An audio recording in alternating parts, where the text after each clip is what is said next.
Neuroconciencia, de Fundación AISE.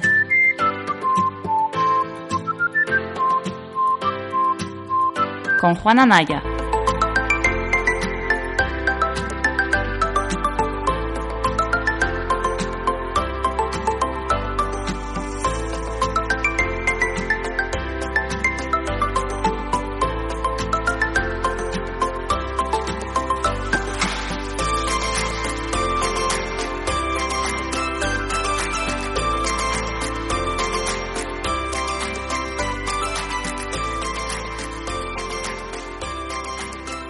Bienvenida a Neurofisio Club del Club Neurofisioterapia de la Fundación AISE. Hoy nos toca el capítulo número 30.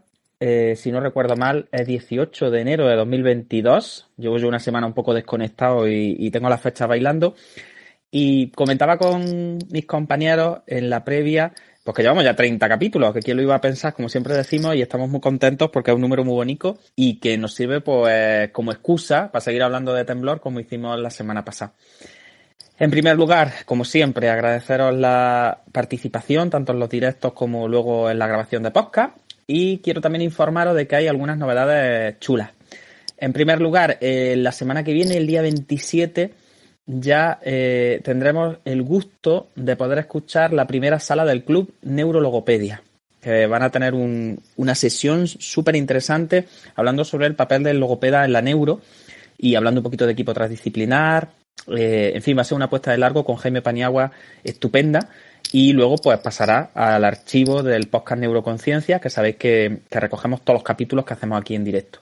Entonces, bueno, en primicia os lo quiero contar porque ya se está dando por las redes sociales un poquillo de difusión, pero que creo que va a ser súper interesante. Así que os animo a que os unáis al Club Neurologopedia, la podéis buscar aquí mismo en Clubhouse, y si le dais a seguir, pues todas las novedades que vayan saliendo en el club, todas las sesiones que se vayan organizando, os llegarán los avisos y así pues no os perdéis nada, ¿vale? Y eso yo creo que va a estar muy chulo. Tanto, en fin, no solo ya para logopedas, sino para cualquier persona que esté interesada en el mundo de la neurociencia, pues porque al final lo comunicativo y la deglución pues son dos campos chulísimos y que es una pasada profundizar en ellos, y más con gente como Jaime Paniagua, que es un crack auténtico. Así que bueno, para empezar eso. Y luego también daros la primicia de que este viernes se libera uno de los seminarios del último ciclo AISE Neuroconciencia, del ciclo solidario, un seminario que dimos este marzo pasado de 2021 que se llama Camino Compartido. En el Camino Compartido tuve yo el honor de impartirlo. Es un seminario de 3 horas y media más o menos, en el que se habla sobre terapia orientada a metas. Entonces va a estar disponible en el podcast de la Fundación AISE, en abierto para todo el mundo. Y bueno, espero que, aunque sean 3 horas y media de chapazo que pego yo, porque sabéis que es la grabación de un curso online, con lo cual pues prácticamente se me escucha a mí todo el rato, salvo alguna intervención por ahí de Paula y de algún asistente. Pero creo que va a ser muy bonito, pues porque la terapia orientada a metas yo creo que es el futuro, y que al final es un tema muy filosófico, pero también muy bonito, es muy práctico y que da pie como a reflexiones muy personales y muy profesionales también, ¿no? Aunque muchas veces tengamos todos esos complejos que yo comento en el seminario.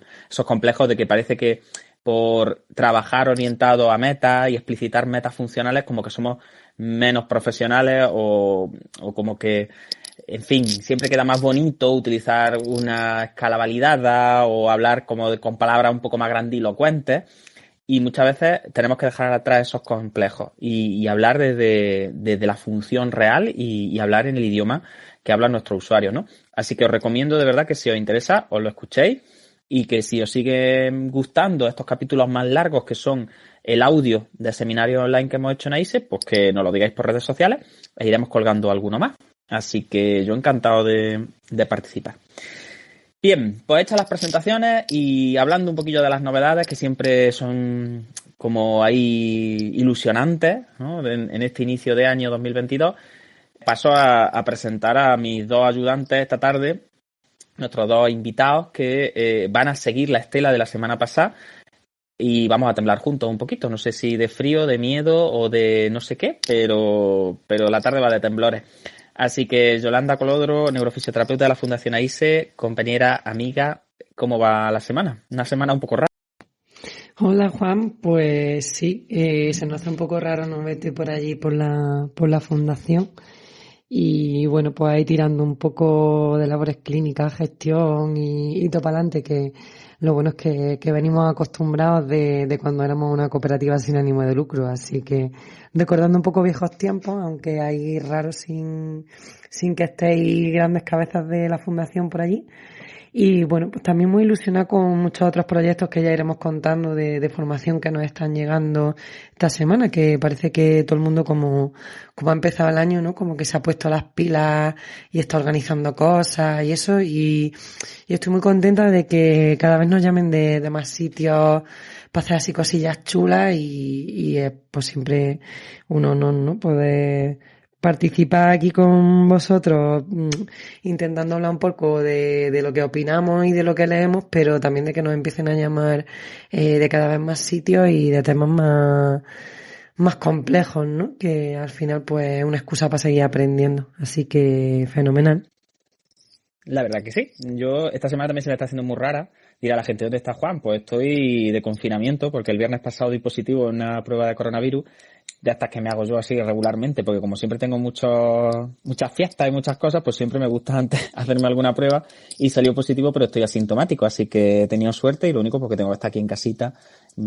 Por ahora no me puedo quejar porque estoy en casita tranquilo para no pegárselo a nadie y ya está, pero vamos, que en cuanto pueda me tenéis por allí abajo dando guerra y organizando y mandando, que tengo yo muchas ganas de mandar, desde que estoy en una fundación, esto de ser fundador, me ha dado muchas ganas de mandar. ¿Qué tal, Sergio, de Neuroexplora? ¿Cómo se presenta la semana? ¿Qué tal? ¿Qué experiencia? O sea, ¿qué sabor te dejó el último capítulo? Cuéntanos un poquillo. ¿Cómo vais por ahí, María? Buenas tardes, ¿qué tal? Pues mira, por Córdoba hoy vamos a temblar de frío, ¿eh? Porque está la cosa, la verdad que ha bajado bastante de temperatura. Y la verdad que la semana pasada disfruté mucho con ustedes dos hablando de temblor, porque al final también refresca un poco conceptos y va hilando un poco de cabo, que es que ahora no, eso siempre te viene bien para tu experiencia clínica. Y pues bien, pues disfrutando y también pues a raíz de ese podcast pues hay más familias y más personas pues que me han preguntado acerca del temblor, de Clubhouse, de cómo va esto y la verdad que pues la gente se está interesando y eso también viene bien tanto para nosotros como para ellos. Sí, es chulísimo lo de poco a poco que te vayas, como decía el otro día Yolanda, ¿no? Que llamó un usuario por teléfono y le cogió ya el teléfono y le dijo, que tú eres Yolanda, la de la niña, ¿no? La de Clubhouse. Entonces, la verdad que ya Eso fue de muy vez en grande, yo cuando... lo dejo para el recuerdo y además igual Claro. lo escucha él esto porque le comenté, él está bastante interesado en este tema, así que igual se pasa por aquí, le mando un saludo porque la verdad es que me alegró el día. Sí, la verdad es que ya de vez en cuando nos van saliendo así cosillas que tienen que ver con el podcast que nos reímos mucho porque no tenemos nosotros cuerpo de que... Parece que hacemos el podcast para nosotros y que no lo escucha nadie, pero a lo tonto llevamos ya casi 12.000 reproducciones en 6 meses, entonces, pues sí, creo que la gente nos va conociendo por nuestras tonterías, ¿no? Y nuestras conversaciones absurdas aquí. Bien, pues si os parece vamos a empezar con el artículo. Refresco un poquito la sala, como se suele decir, para que la gente que no estuvo en el episodio de la semana pasada tenga alguna ideilla. De todas formas, el episodio de la semana pasada sale dentro de 2 semanitas, ¿vale? 2 viernes, estará colgado, con lo cual no os preocupéis que si no tuvisteis la ocasión de escuchar el directo, en el podcast de Neuroconciencia, que tenéis el enlace aquí arriba, pues podéis escucharlo las veces que queráis. Bien, el artículo con el que estuve hablando con Yolanda y con Sergio es un artículo de 2021, muy nuevo, tiene menos de un año, que está escrito por Lenka y Jankovic en la revista Frontiers in Neurology.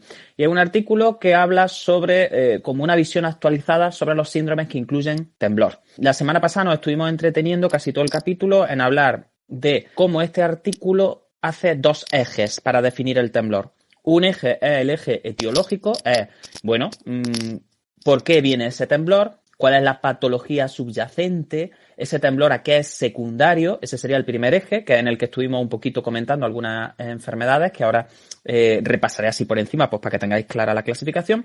Y luego nos dejamos un poquito más de lado, que es lo que vamos a tratar esta tarde, el segundo eje, que es lo que se llama las clinical features, es decir, las características clínicas que tiene ese temblor. Y dentro de las características clínicas, pues vamos a hablar de cuándo aparece, es decir, cuándo es el patrón de activación del temblor, dónde aparece, cuáles son las partes del cuerpo que están implicadas, qué frecuencia tiene, que es como la velocidad, para que me entendáis, qué amplitud tiene, es decir, cómo de largo es el recorrido cuando se produce el temblor y todo este tipo de cosas. Al final, si hay otros signos neurológicos que estén asociados al temblor o no, o a un temblor que se presenta como el principal protagonista del síndrome, ¿no? Entonces, todas esas características clínicas son las que conforman el segundo eje, que es de lo que vamos a hablar esta tarde.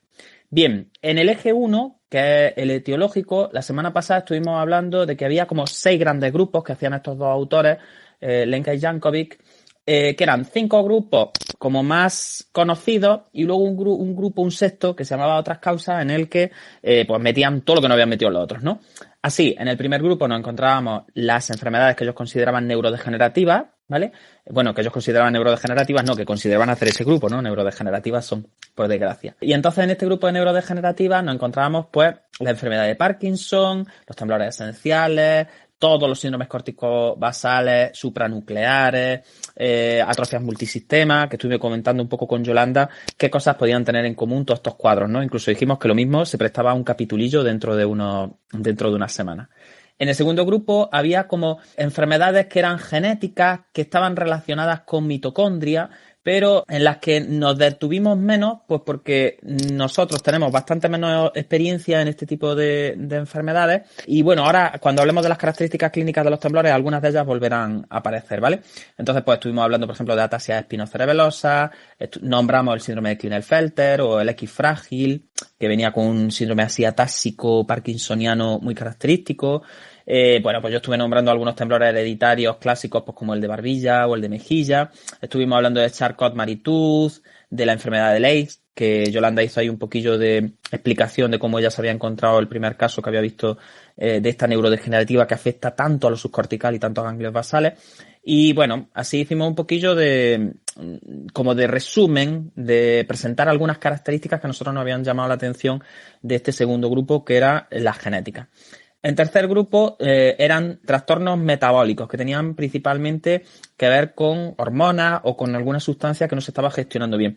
Y aquí pues nombramos al síndrome de Wilson y al hipertiroidismo. En Wilson, pues bueno, estuvimos comentando Sergio, Yolanda y yo que no habíamos tenido la ocasión de trabajar con ningún paciente y os remitimos un poco a internet para que buscarais información porque es una enfermedad bastante curiosa. En el cuarto grupo estuvimos hablando pues de fármacos, de drogas, de toxinas que también podían generar temblores y signos que parecerían Parkinson o parkinsonismo, ¿no? Y estuvimos hablando, por ejemplo, de algunos antiepilépticos, estuvimos hablando de los agonistas de la beta, estuvimos hablando de alguna medicación que se da para el tiroides, los neurolépticos principalmente, que estuvimos hablando de alguna medicación que se le da a las personas más mayores cuando están muy agitadas y que les pueden generar este tipo de signos parkinsonianos, bueno, y en fin, también nombramos algunos quimioterapéuticos y luego ya toxinas, pues como algunos metales pesados, mercurio, monóxido de carbono, que no es metal pesado, pero que es bastante frecuente en nuestro entorno, con los braseros en invierno sobre todo, ¿no? En fin. Y ahí estuvimos reflexionando un poquito sobre eso que tenemos que hacer, ese seguimiento que tenemos que hacer a nuestros pacientes cuando debutan con temblor y siempre preguntarles si ha habido algún cambio en la medicación, pues porque a veces nosotros los vemos más que los profesionales de la medicina, porque tenemos sesiones casi siempre más frecuentes con ellos, entonces es muy interesante estar en relación con esos médicos y si vemos que aparece algún temblor, alguno de estos signos en nuestros pacientes, pues rápidamente echarles un telefonazo o derivarlos, sobre todo si ha habido algún cambio de medicación, ¿no?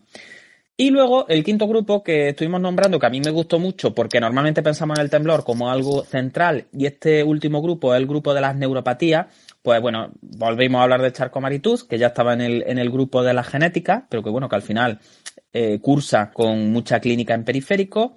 Estuvimos hablando de ciertas polirradiculopatías, estuvimos hablando de cualquier proceso que al final generara como una inflamación o una neuropatía multifocal que enlenteciera la conducción del nervio. Y ahí pues estuvimos también debatiendo un poquillo sobre la importancia de la velocidad correcta tanto en la aferencia como en la eferencia, ¿vale? Como habíamos visto, algunos pacientes que tenían desmielinizantes periféricas o que venían con afectaciones periféricas así más crónicas, que cursaban con ese temblor que era como un poquillo, como una especie de disrupción entre la información que no llegaba a tiempo y la ejecución que tampoco era la correcta, ¿no?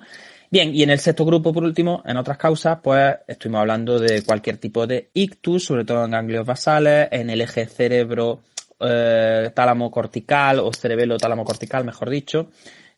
Y bueno, ahí dijimos que esto era el cajón desastre y lo metíamos todo, así que esta tarde nos vamos a dedicar un poquillo a hablar de características clínicas y hablaremos de estos tipos de temblores. Bien, por localizarnos un poquillo y terminar ya con el refresco del capítulo anterior, hablamos como característica clínica principal, porque era la que nos sonaba a todos, el patrón de activación. Y así dividíamos los temblores en temblores de reposo y temblores de acción.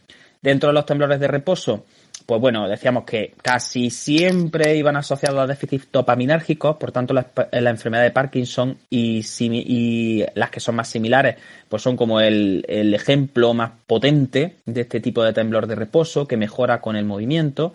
Pero había también casos en los que el temblor de reposo se presentaba solo, aislado, incluso a veces como componente de temblor distónico. Pero en el grupo de los temblores de reposo, que son los que mejoran con el movimiento voluntario, pues bueno, dijimos que principalmente vamos a hablar de los parkinsonismos y de la enfermedad de Parkinson. Y luego en el temblor de acción hicimos 3 grandes ejes. Uno que era el isométrico, estuvimos comentando un poquillo lo de la fatiga muscular y todas esas cosas. Y luego estuvimos hablando tanto del postural como del kinético. El postural es pues muy parecido al isométrico en realidad, en el sentido de que, bueno, aunque no tiene tanta carga muscular, pero sí es cierto que aparece cuando se adoptan posiciones determinadas, que pueden ser siempre la misma posición, y entonces decimos que es dependiente de posición, o en posiciones distintas, que decimos que es ciertamente independiente de una posición concreta, ¿no?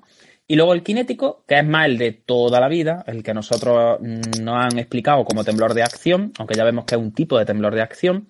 Pues en el kinético teníamos desde el temblor kinético básico de los miembros, otros que son específicos de tarea, y el de intención, que es el clásico que nos han explicado siempre, el temblor intencional, que ya vimos que era característico del inicio del movimiento voluntario, ¿no? Y que luego hablaremos un poquito de él en el caso de la ataxia. Bien, pues con esto tenemos el capítulo anterior refrescado, sobre todo porque si lo habéis escuchado y me habéis seguido en este resumencillo, es que os lo había aprendido bien. Y después del repasillo nos vamos a meter ya en berenjena. Nos vamos a meter en el berenjena, mejor dicho, ¿no? Y vamos a empezar a hablar de distintos tipos de temblor. En el pasado ya estuvimos repasando algunas características clínicas de los temblores esenciales y esencial plus. Pero si os parece, Yolanda, Sergio, vamos a empezar pues eso, repasando un poquito el temblor esencial plus, qué diferencia hay entre uno y otro, cuáles son las características que comparten y a dar una visión, si os parece, un poquito clínica de este tipo de entidades. Así que, Yolanda, si quieres, empezamos con el temblor esencial, que recuerdo que es un temblor de acción, es decir, es un temblor que no es un temblor de reposo, ¿vale? Para empezar. Así que vamos allá, Yolanda. Temblor esencial, repasamos.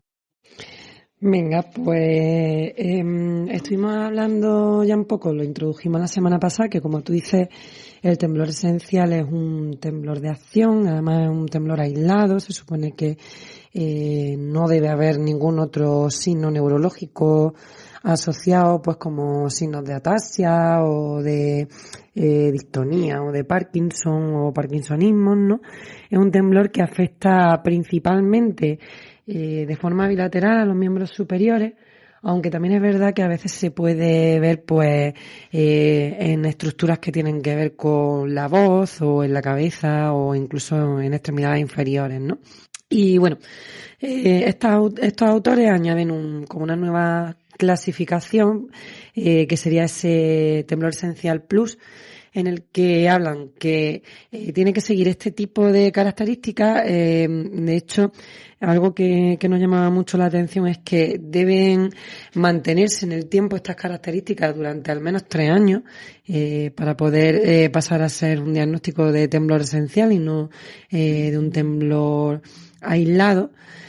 Y bueno, este temblor esencial plus, pues al final se caracterizaba por esos mismos parámetros de los que estábamos hablando, pero que además la persona tenía alguna otra alteración neurológica, algún otro signo neurológico. Y bueno, pues abríamos un poco el debate porque, por ejemplo, la frecuencia del temblor era muy heterogénea, ¿no? Desde 4 hercios a 12, que es desde muy lento hasta bastante rápido. Y otra cosa así interesante era esa respuesta al alcohol que me lo mejoraba, ¿no? Pero que no entraba dentro de los criterios diagnósticos de temblor esencial. Y que bueno, la otra cosa sí que estuvimos un poco comentando y que entraba en controversia era que al final muchos de los temblores esenciales eran los primeros signos pues de enfermedad de Parkinson o de otro tipo de enfermedades que cursaban también con temblor. Entonces, pues bueno, no estaba muy clara esta diferenciación, pues si era del todo válida y bueno, que no se estaba usando tampoco demasiado en ciencia, con lo cual no sabemos si esto que los autores dividen y que nosotros comentamos pues se mantendrá a lo largo del tiempo o al final se desechará esta subclasificación. Sí, la verdad es que hay algunas características que los autores comentan que a mí me parecen interesantes. Por ejemplo, el hecho de los 3 años, que es un tiempo bastante largo.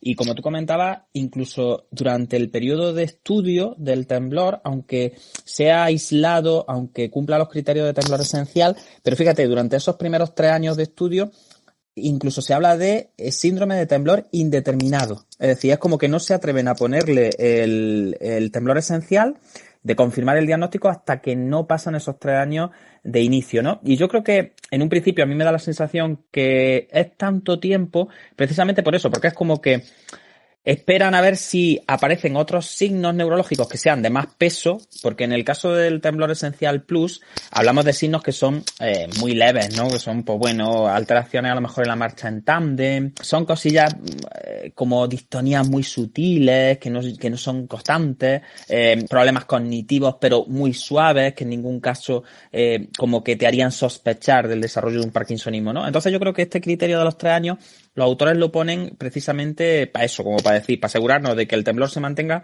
como el signo aislado, entre comillas, durante un tiempo suficiente como para decir, no, esto parece que no va a evolucionar hacia otras entidades, ¿no? Bien, pues ese sería el temblor esencial y el temblor esencial plus, que vaya, como ha dicho Yolanda, las características que los diferencia básicamente es que en uno solo aparece el temblor casi como protagonista absoluto del síndrome y en el otro pues tenemos esos signos neurológicos, pero que incluso los autores le llaman soft, es decir, le llaman signos neurológicos blandos. Es como no nada que te pueda hacer dudar en ningún momento de que estemos frente a otra entidad con mayor peso clínico que simplemente el temblor, ¿no? Bien, pues si os parece, yo creo que podemos pasar directamente a hablar de temblores que son de otro tipo, como más como mosqueantes, decimos nosotros, en el sentido de que se parecen más todavía a los parkinsonismos, y si os parece podríamos hablar ya del temblor en reposo aislado, que es una entidad que bueno, que como vuelvo a decir es como más, hay que hacer un seguimiento más fino, porque al final se caracteriza porque se parece muchísimo al temblor en reposo que hay en enfermedad de Parkinson. Por tanto, Sergio, si te apetece, podemos hacer una revisioncilla de este temblor en reposo y lo diferenciamos de el síndrome o la característica de temblor en reposo aislado, ¿no? Porque son entidades distintas, aunque se parecen. Vale, pues el temblor en reposo en sí, pues no habría que hacer ningún tipo de movimiento ni de actividad, simplemente cuando la persona está quieta, pues aparece ese temblor, que es también muy característico en pacientes con Parkinson, pero sí es verdad que este temblor en reposo se suprime cuando se va a iniciar la actividad voluntaria en pacientes con Parkinson. Eso debido a indicativos de bajo estado dopaminérgico. Entonces, si tuviésemos que decir una característica diferencial entre el temblor aislado en reposo y el del Parkinson, sería ese, que el del Parkinson mejora cuando se va a iniciar ese movimiento voluntario. Por otro lado también, pues los pacientes también con distonía pueden presentar este temblor en reposo aislado, pero claro, también se como con espasmos musculares de esas mismas distonías. Entonces cuesta mucho diferenciar entre si es temblor en sí o es una contracción del músculo por esa distonía que presenta el paciente. Entonces, pues es un signo bastante característico, como tú has dicho antes, cuando tengo un temblor en sí solo, pero cuando lo asocio a otra patología como Parkinson o distonía, se puede confundir con bastante frecuencia. Claro, a mí me llamaba la atención sobre todo de esta descripción que hacen Lenka y Jankovic del temblor en reposo aislado, que esto yo es cierto que no lo he visto en clínica nunca, y sobre todo hablan del caso en el que pasemos de un temblor esencial, que sabéis que el temblor esencial es un temblor de acción, es un temblor que es principalmente cinético, más que postural, en fin, ya hemos hablado de las características en estos dos episodios, pero hay algunos pacientes que en vez de luego pasar o debutar en la enfermedad de Parkinson con este temblor en reposo, o incluso, bueno, ya sabéis que esto no siempre funciona igual, que hay algunos pacientes que debutan antes con el temblor y luego se hace el diagnóstico porque presentan ya otros signos asociados a la enfermedad de Parkinson, o al revés, no todos los pacientes con Parkinson tiemblan, ni todos los pacientes que tiemblan tienen Parkinson, ¿no? Para la gente así que nos escuche y que a lo mejor esté menos familiarizada. Pero el caso es que hay un grupo de pacientes con temblor esencial que en principio tienen un temblor de acción bilateral, bastante simétrico, como describimos en los capítulos anteriores, que con el paso del tiempo como que empiezan a temblar también en reposo, ¿vale? Entonces, esto a los autores les plantea como una especie de duda razonable en el sentido de, vamos a ver, hemos dicho que en principio el temblor esencial no tiene por qué evolucionar luego a un parkinsonismo, aunque haya un porcentaje, como decía Yolanda, de pacientes que sí evolucionan. Pero ¿qué pasa con esos pacientes que tenían un temblor esencial y de repente, que cumplía todas esas características de las que hemos hablado antes, de repente empiezan también a temblar en reposo, incluso a veces cumpliendo ese criterio del que hablaba Sergio de mejorar con la actividad? Pues se dieron cuenta que estos pacientes tienen que ser seguidos de una forma como muy cercana, hay que tomárselo bastante en serio porque parece que hay como un punto de inflexión y en el momento en que aparece el temblor en reposo de este tipo, muchas veces empiezan a debutar con signos de enfermedad de Parkinson en el futuro, ¿no? Entonces, lo que llaman más la atención los autores es decir, a ver, cuidado porque muchas veces los pacientes con temblor esencial como que se les dice que eso es algo benigno, que es algo familiar, que no tienen por qué preocuparse, y hay un subgrupo dentro de ellos en los que cuando empieza a acrecentarse el temblor en reposo y empieza incluso a mejorar con la actividad, eso ya nos puede hablar de una deficiencia dopaminérgica ya que se está como asentando, y muchos de ellos van a tener la mala suerte de evolucionar hacia enfermedad de Parkinson. Entonces yo creo que esta entidad del temblor en reposo aislado, sobre todo, los autores lo meten aquí en el artículo principalmente por eso, por decir, cuidado con los temblores esenciales que en algún momento empiezan a temblar también en reposo, porque tienen bastantes papeletas de evolucionar luego a Parkinson. Bien, pues si os parece, yo creo que esta ha quedado más o menos clara. Los autores a continuación hablan de lo que ellos llaman el temblor fisiológico aumentado o vitaminado, por así decirlo, ¿no? Enhanced, que al final es como, pues eso, potenciado de alguna manera. Y este tipo de temblor yo creo que todos en algún momento lo hemos podido experimentar. Se parece bastante a lo que hablábamos en el episodio pasado con Sergio de los temblores que aparecen en fatiga, las contracciones, ¿no? Frente a un esfuerzo muscular intenso. Y al final es un temblor que en principio es benigno y que, bueno, tiene unas características determinadas que, si te parece, Yolanda, podemos ir repasando. Este temblor fisiológico que además es muy dependiente pues de factores externos que los autores van enumerando, ¿no? Pues sí, a mí este me llamó mucho la atención y me llamó mucho la atención leerlo aquí porque yo a priori esperaba encontrar solo temblores que tuvieran que ver algo con patología. Entonces, este, como tú dices, es un temblor que todos hemos tenido alguna vez y que, como su propio nombre indica, es fisiológico, es decir, es algo que forma parte del funcionamiento normal de nuestro cuerpo.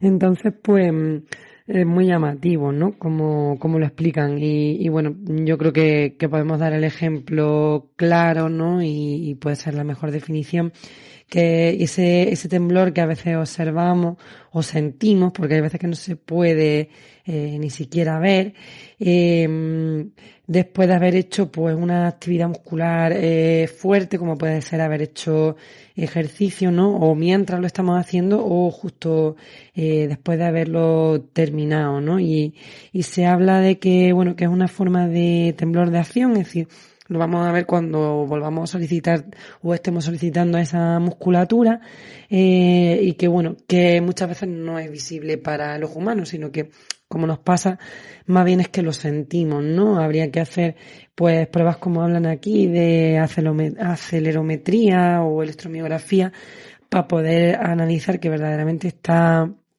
sucediendo este temblor, porque es un temblor que vamos a ver como de muy alta frecuencia, muy rápido en el vaivén y de muy baja amplitud. Normalmente son temblores que no son visibles, por eso a simple vista, ¿no? Y bueno, pues el más típico es el de las manos y los dedos, y ya digo, se ve muy común pues cuando hacemos un esfuerzo y posteriormente a eso pues sentimos como que estamos un poco temblorosos, ¿no? Se debe un poco, se puede asociar a estados como de aumento metabólico, ¿no? Entonces, por eso a veces, por ejemplo, no solo se asocia al ejercicio, sino que hay veces que la ansiedad o el estrés o incluso el colarnos bebiendo café pudiera también generar estos tipos de temblores. Entonces yo creo que todas las personas que estamos aquí alguna vez lo hemos sentido.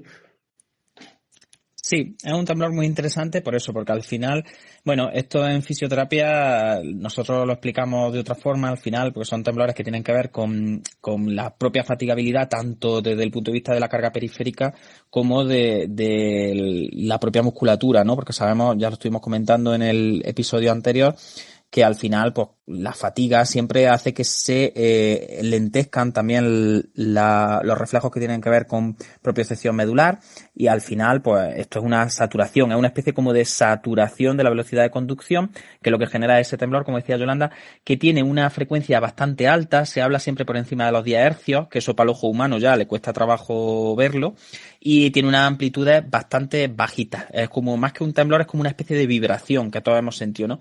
Y es pues eso, lo típico que está en el gimnasio y está haciendo sentadillas o está empujándole a la plancha o lo que sea, y de repente te pones de pie, y cuando empiezas a caminar o cuando mantienes una postura, sobre todo, que mantiene una postura a lo mejor de desbloqueo de rodilla o lo que sea, pues notas eso, como una especie de vibración que te sacude toda la musculatura así en general, y que, bueno, es típica de los esfuerzos. Pero ya os digo, yo aquí el problema que tengo con este temblor es que a mí me cuesta bastante diferenciarlo de la definición que se hace de temblor isométrico, por ejemplo, o incluso de los temblores ortostáticos que también pueden aparecer en miembros inferiores. Aunque es verdad que los temblores ortostáticos siempre tienen una amplitud un poquito más baja, pueden aparecer como incluso por debajo de los 10 hercios, pero al final es cierto que este está muy relacionado con la actividad previa, está muy relacionado con ese cansancio. Bueno, es como que se van los efectos del ejercicio hacia el descanso, y conforme vas descansando como que disminuye el temblor, ¿no? Pero es verdad que en el momento también tenemos que plantearnos que muchos pacientes neurológicos se cansan mucho con actividades que a lo mejor a priori para nosotros no serían actividades de carga, ¿no? Y muchas veces nos enfrentamos a un diagnóstico ya neurológico, y cualquier tipo de vibración o temblor que observamos en la musculatura, nos echamos las manos a la cabeza y decimos, oh Dios mío, esto es un temblor, habrá que examinar no sé cuánto. Y es muy frecuente, es relativamente frecuente que los alumnos confundan este tipo de temblores fisiológicos después de un esfuerzo con temblores que son más patológicos, ¿no? Y yo siempre les digo, observa muy bien la tasa cardíaca, observa muy bien qué ha pasado antes de que aparezca ese temblor, observa la consistencia, observa la frecuencia, es decir, porque al final es muy importante tener en cuenta eso, que hay veces que nosotros proponemos actividades que consideramos que son actividades de la vida diaria que no tienen ninguna sobrecarga, y no, ni mucho menos en ciertas personas que llevan mucho tiempo parados y que tienen problemas porque por algún motivo han tenido que estar, por ejemplo, en cama durante mucho tiempo. Cualquier ejercicio que se les plantea, hasta estar en una bipe o sentarse, puede generar este tipo de temblores fisiológicos. Entonces siempre hay que ver los rendimientos, cómo van variando con el descanso, y siempre todos los temblores que mejoran con el descanso, en principio, tenemos que ponerlos bajo la óptica de este tipo de entidades. Sobre todo, además, si vemos que conforme se va entrenando al paciente, se van reduciendo este tipo de temblores, ¿no? Entonces, importante tenerlo en cuenta, que hay temblores que son fisiológicos y que muchas veces, incluso cuando el paciente está nervioso, las primeras sesiones, cuando por el efecto de la bata blanca, por el efecto, muchos efectos, ¿no? Por el entorno hospitalario, pues muchas veces ese mismo estado de nerviosismo puede hacer que nos pongamos a testar una hiperresistencia al estiramiento y nos encontremos como que una resistencia que es con un temblequeo, con una con un vaivén, y muchas veces como que parece que está temblando el paciente, ¿no? Pero realmente fijaros, temblar de miedo es muy frecuente y es muy fisiológico, ¿vale? Es como temblar de frío. Entonces, fijaros como el estrés, como el miedo, pues eso, un entorno que no sea amigable, al final, pues pueden generar este tipo de signos que tienen que ser siempre observados bajo la óptica, ¿no? De entender que eso es perfectamente fisiológico. Así que, bueno, al final, sobre el temblor fisiológico, simplemente decir pues que es benigno, que no suele molestar mucho, entonces ni los autores lo dicen, que no necesita ningún tipo de tratamiento, ¿vale? Así que ya está, es un temblor, pues bueno, quizá el más bonito que podemos contar de este artículo, porque es el más benigno en todos los casos. Hola Manuel, he visto que te has conectado, ¿estás como para saludarnos por lo menos o no? ¿Que ha subido Manuel arriba? Estoy para saludaros, que acabo de llegar a casa, voy a poner todo un poquillo en orden y ya estoy disponible. Pero bueno, para saludar siempre hay tiempo. Muy bien, Manuel, que te he visto subir, digo, a ver, por lo menos para escucharlo, ya que estamos aquí poquitos, por lo menos oír tu melodiosa voz. Bueno, pues si os parece, Sergio, podemos hablar del temblor isométrico, que yo creo que este te gusta a ti, porque la semana pasada ya estuvimos hablando un poquito tanto del de fatiga como del isométrico, y que nos cuentes qué nos dicen los autores sobre él, porque este temblor también es muy curioso. Nosotros lo vemos mucho durante las sesiones. Claro, el temblor isométrico al final consiste en que el músculo, sin ningún tipo de movimiento de rango de la extremidad, pues al contraerse fuertemente, pues empieza a temblar. Los autores dicen que las medidas que ellos toman son, por ejemplo, mantener un objeto muy pesado y que te empiezan a temblar las manos. También el tema de la contracción abdominal o del tronco, cuando a lo mejor vas a flexionar las piernas, a hacer, por ejemplo, contragravedad, pues empieza a temblar mucho el tronco y el abdomen. Y también por ciertos movimientos que se pueden ver asociados a Parkinson, a temblor esencial, a temblor ortostático o a distonía. Es verdad que es muy curioso porque también al final de este temblor comentan que se han determinado se han reportado dos casos de temblor al llevar las bolsas de la compra. Y es muy curioso porque al final el temblor isométrico es algo que yo creo que vemos con mucha frecuencia en nuestra clínica. Claro, yo el problema que tengo con el temblor isométrico es que realmente diferenciarlo del anterior es complejo, porque realmente en el temblor isométrico sí es cierto que lo que tenemos, al final, si lo pensáis, durante el movimiento común, incluso el mantenimiento postural, sabéis que la postura es el movimiento de mínima amplitud, siempre se ha dicho, ¿no? Y de hecho, ya no solo la postura, sino también el movimiento en cadena abierta, al final no deja de ser un temblor a una frecuencia muy alta, ¿no? Mantener una postura en isométrico, al final no deja de ser temblar a una frecuencia muy alta con una amplitud muy pequeña. Pero realmente la coordinación que se hace desde el sistema nervioso central, sobre todo desde los mecanismos medulares, no deja de ser generar una contracción alterna con una amplitud mínima, con una cantidad de fuerza que se superponga entre las cadenas agonistas y sus sinergistas antagónicos, y al final, pues bueno, metiéndole la gravedad, metiéndole el peso del segmento, metiendo un montón de características que vienen procesadas desde los propios sectores, pues al final consiguen como balancear la contracción de uno y otros grupos musculares, pues para mantener la contracción isométrico. Entonces, al final, es cierto que podemos hablar como de una entidad en la que se produciría el temblor durante las ejecuciones o durante la ejecución de movimientos, que tienen que ver con estas co-contracciones, y que el principal limitante, el principal temblor aparece durante el desarrollo de la cocontracción y no es tan dependiente de fatiga, o sea, no va empeorando con el tiempo, ni tampoco se mantiene después, porque cuando se mantiene después sí podríamos hablar de un temblor fisiológico aumentado, ¿no? Porque es dependiente de fatiga, dependiente de activación simpática, y en el caso del temblor isométrico, no, el temblor isométrico puro, en cuanto tú terminas de hacer la actividad, en principio se disminuye, se elimina el temblor, ¿no? Que esa sería una de las grandes diferencias con el temblor fisiológico del que hablábamos antes. Pero en principio, yo lo comentaba en el capítulo anterior, los autores al final lo que han hecho es una revisión de trabajos en los que se diferencian este tipo de entidades, pero el temblor isométrico, para mí, no deja de ser también un temblor en actividad, es decir, un temblor en acción, que tiene también que ver con lo postural, porque al final, vosotros como fisios, los que estáis aquí, ¿qué posturas importantes no se mantienen mediante activación isométrica? Es decir, casi todas las posiciones que adoptamos el ser humano en contragravedad y en lo que hacemos en el día a día tienen que ver con activaciones isométricas potentes. Es decir, toda la musculatura tónica, los componentes tónicos de la musculatura, se activan principalmente con este tipo de contracciones. De hecho, las contracciones en cadena abierta que nosotros utilizamos para los desplazamientos, para lo que la gente suele denominar moverse, es un porcentaje muy pequeño de la actividad muscular que nosotros necesitamos en el día a día, ¿no? Entonces, es cierto que al final esto depende más de, como hablábamos en los episodios de apraxia, depende más de que uno hace una prueba específica y si el paciente falla en esa tarea específica, yo le llamo de una forma, y si falla en otra tarea específica, le llamo de otra. Porque decidme a mí, por ejemplo, en temblor isométrico los autores hablan, pues eso, lo de mantener las caderas en flexión en cadena abierta tirando desde abdominales y psoas. Eso es un mantenimiento postural al final, ¿no? Pero claro, como que esta prueba es de isométrico y la otra ya es postural porque, ¿me entendéis? Entonces al final yo creo que aquí se superponen como entidades con naturalezas distintas que convergen en el hecho de que hay una disminución de la velocidad en la coordinación de la sinergia agonista y antagonista y al final, pues bueno, esa disminución de la velocidad lo que genera es la oscilación que da lugar al temblor.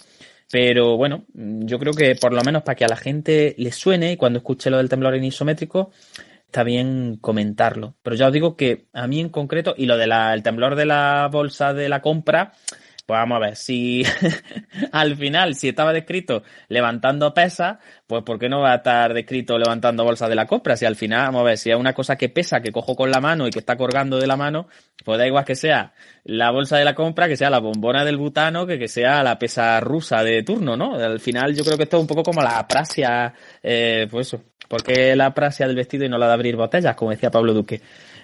Así que bueno, pero es interesante este temblor. Bien, a continuación los autores nos hablan de lo que ellos llaman temblores focales.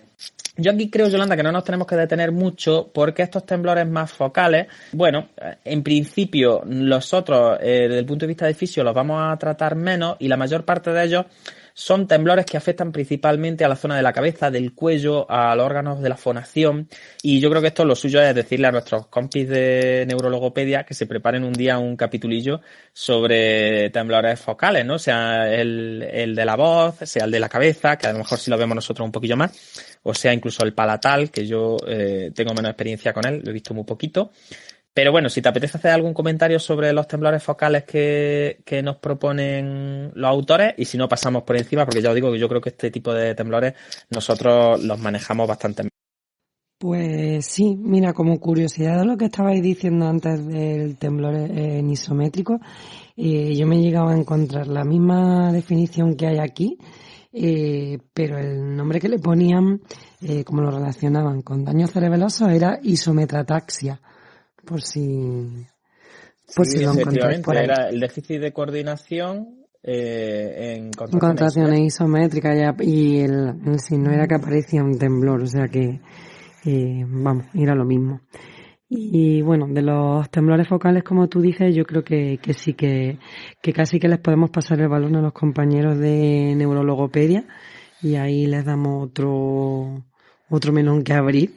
Pero bueno, quizá lo que sí me parecía un poco interesante de esta clasificación es que al final intentaban todo el rato como hacer pequeñas diferenciaciones entre si el problema era más tipo un temblor esencial, pero que afectaba a ese área en concreto, o por el contrario a veces también lo relacionaba mucho con distonía, ¿no? Como a veces pues no tanto era un problema de temblor, sino que respondía a las clásicas maniobras de distonía. Pero si no me acuerdo mal, luego creo que vamos a hablar más adelante de esto cuando hablamos del temblor asociado a distonía, y al final la diferenciación es exactamente la misma. Entonces, pues si quieres, por no pisar mucho, no hacemos esa diferenciación clínica.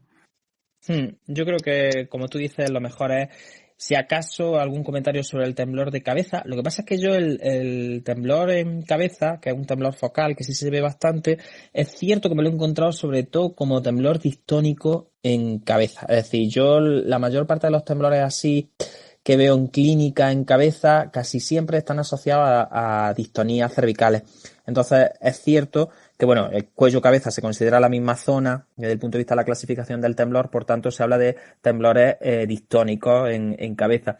Y como tú decías, al final la única diferencia entre estos temblores focales de los que hablan los autores y luego los temblores distónicos, en este caso en cabeza, pues bueno, que los temblores distónicos cumplen una serie de requisitos que luego hablaremos de ellos, y este tipo de temblores más esenciales en la cabeza, podríamos decir así, ¿no? Para que la gente no entendiera, pues al final no cumplen esos criterios.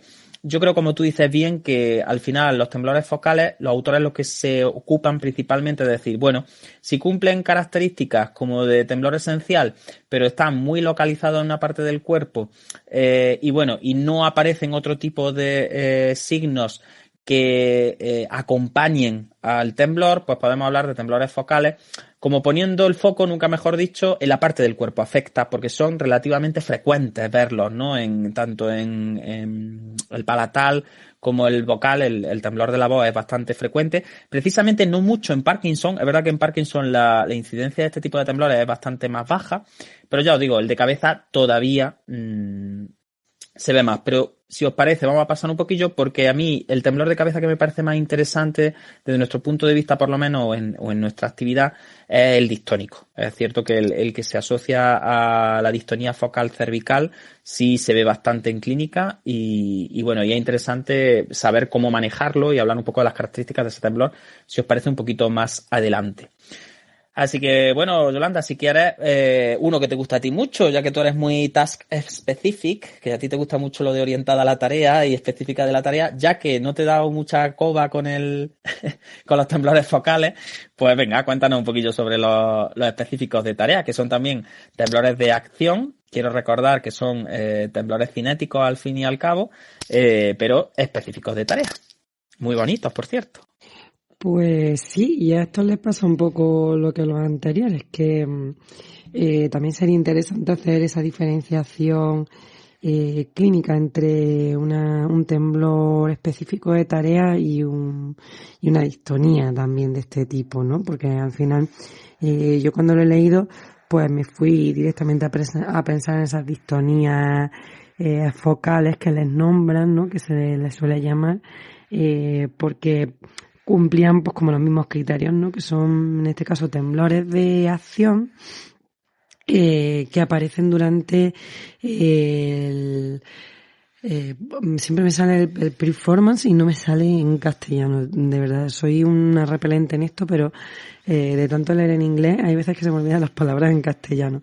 Durante la ejecución, ahora me ha salido.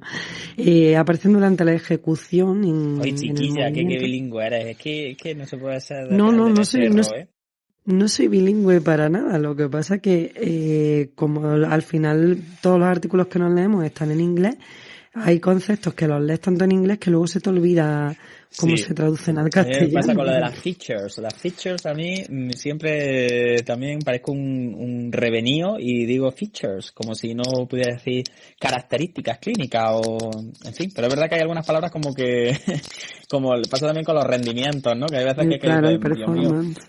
no te acuerdas de la performance y dices, pero bueno, es verdad que pasa mucho.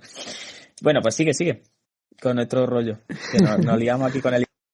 Es que bueno, es que no se puede ser en la Fundación AISE, es que de verdad nos deberían regalar un curso de inglés a más de uno, ¿eh? Y bueno, lo que estamos diciendo, vamos a ponernos serios. Eso, el temblor que tiene que ver con la tarea o específico de tarea, pues un temblor de acción, porque aparece durante el movimiento de la tarea. Por supuesto, tienen que ser tareas de tipo motor, no tendría mucha lógica que no lo fueran. Y bueno, las más típicas son las de escribir y las de tocar instrumentos musicales. Por eso te decía que a mí me recuerda mucho a las distonías focales, porque al final las más conocidas pues son esa distonía del escribiente o la del violinista, ¿no? Entonces pues a mí me llama mucho la atención cómo se solapan las cosas. Y bueno, el que parece ser que se ve más comúnmente o el que se describe más en ciencia es el temblor del escribiente, ¿vale? Y bueno, pues un temblor en las manos que aparece solamente cuando, hay como dos tipos. Uno es cuando la persona está escribiendo, mientras está escribiendo, ese es el tipo A, y luego hay otro segundo tipo, que es el tipo B, que no hace falta ni siquiera que la persona ya llegue a escribir, sino que el temblor aparece cuando adopta la posición de la mano que se haría, ¿no? Exactamente igual que cuando va a escribir. Es un temblor que es relativamente lento, lo describen como entre unos 5 y unos 7 hercios. Y bueno, se ha sugerido que puede haber algún rol por ahí, ¿no? Que tiene algún papel importante el cerebelo, pero bueno, la verdad es que no, yo no lo había escuchado hasta ahora, lo había escuchado siempre como algo más de tipo distónico. Y bueno, ahí ponen la duda, que es lo que te decía yo, los autores, cuál sería verdaderamente la diferenciación entre un temblor específico de tarea y realmente las distonías focales, ¿no? Yo creo que Claro, la podríamos entrar ahí. diferencia al final es que en las distonías es cierto que el tirón distónico es lo más importante. Entonces, el temblor en principio no tiene que ir asociado a esa sensación de dolor muchas veces, o por lo menos de dolor como de... la distonía siempre tiene una naturaleza como que secuestra a la voluntad de la persona, ¿no? Es como que siempre tiene la sensación que una parte del cuerpo se mueve contra su voluntad y se mueve además de una forma como muy bizarra, que se acompaña de contracciones muy potentes que generan como una sensación muy desagradable. Y es cierto que en el caso de las distonías, las partes del cuerpo implicadas como que adoptan posturas más aberrantes. Siempre hay una parte, una lateralidad, es decir, hay un lateral o un patrón sinergista hacia el que va más la distonía, tiene preferencia. Por ejemplo, cuando veis las distonías de cuello, pues siempre como que el cuello se gira hacia un lateral, ¿no? En el caso de los temblores, en principio, no. El temblor tiene que ser rítmico, tiene que ser... El temblor puede ser simétrico o no, pero nunca es tan asimétrico como el tirón distónico, ¿no? Entonces, al final, fíjate que yo, este temblor específico de tarea, al final creo que es un temblor de acción cinético que puede tener características también de los temblores que hemos comentado antes, tanto del isométrico hasta del fisiológico, por cansancio, por fatiga, y creo que los temblores específicos de tarea que tienen que ver, por ejemplo, con la escritura, como tú comentabas, o con los instrumentos musicales, yo creo que los propios autores lo dicen, que al final hay como algunos descubrimientos que parecen apuntar en el sentido de que este temblor, por ejemplo el del escribiente, no deja de ser un fenotipo de una distonía específica de tarea, ¿no? Una distonía focal al final, ocupacional, que también se les llama algunas veces. Así que sí, es cierto que yo creo que lo interesante aquí, como ocurría con los temblores focales que hemos hablado antes, es distinguirlos de las distonías o de los temblores asociados a distonía, ¿no? Y creo que al final, pues bueno, aquí se abre un poquillo el abanico de pensar que hay veces en los que el temblor de acción empeora en una tarea determinada, pero no llega nunca a tener esas características tan bestias, tan disfuncionales como en el caso de las distonías, que siempre pues producen como mayor asimetría. Yo creo que el temblor distónico sí es muy interesante aprender a diferenciarlo. Bien, pues si os parece pasamos a otra entidad que también, Sergio, es un poco, creo que dependiente de las tareas que se utilizan para evaluarla, porque al final el temblor ortostático, que sería el siguiente temblor de acción que nos hemos propuesto analizar en el artículo, bueno, pues tiene muchas características que se parecen bastante a otros tipos de temblores, ¿no? Sí, la verdad que cuando lo estaba leyendo me recordaba mucho pues los que hemos comentado antes, como el isométrico o el fisiológico, porque es bastante curioso. Es un temblor que se produce cuando la persona está manteniendo la posición de pie, cuando está de pie. Pero solo ocurre en las piernas, en miembros inferiores. Raramente ocurre en el tronco o en el abdomen. Lo curioso es la frecuencia de este temblor, que está entre 13 y 18 hercios, lo cual es bastante alta, pero su amplitud es bastante baja. Y la característica que tiene es que cuando nos sentamos o nos tumbamos y dejamos de estar de pie, se resuelve por completo ese temblor, lo cual es bastante característico. También, por ejemplo, se ha observado que los pacientes que tienen mayor inestabilidad o que tienen sensación de calambres distales en las piernas, se evidencia que a raíz de imagen, que es una posible ataxia, ¿vale? Puede estar también asociado a ataxia.